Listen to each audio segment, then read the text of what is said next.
En relation internationale, comme vous le savez, les États sont libres d'adhérer à des organisations internationales si elles le veulent. Dans le cas de l'AES avec la Guinée, il faut préciser qu'il n'y a qu'un seul point de similitude entre la Guinée et les pays de l'AES, à savoir qu'il y a un régime militaire qui est au palais Sékou Touré, c'est tout. Pour le reste, la question du terrorisme, la question de l'insécurité, la Guinée n'y connaît rien. Or, je dois savoir, j'ai cru comprendre que l'AES a été mis en place dans un premier temps pour assurer la sécurité donc, de l'espace au regard donc, des attaques.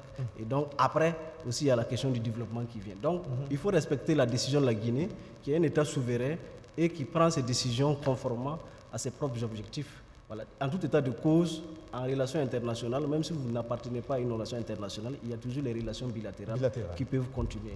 Donc de ce point de vue, je ne trouve pas qu'il y a en tout cas des difficultés particulières. Il faut respecter le choix et puis bon, aller de l'avant, pourvu qu'au niveau de l'AES, les objectifs qui sont assignés puissent être atteints. Maintenant, il faut aussi dire que c'est clair que tout ne peut pas être acquis au sein d'un même espace. C'est-à-dire que vous pouvez, dans un espace donné, avoir donc des objectifs prioritaires, mais il y a certains objectifs qui ne peuvent pas être pris en charge dans le cadre donc, de ce cadre restreint.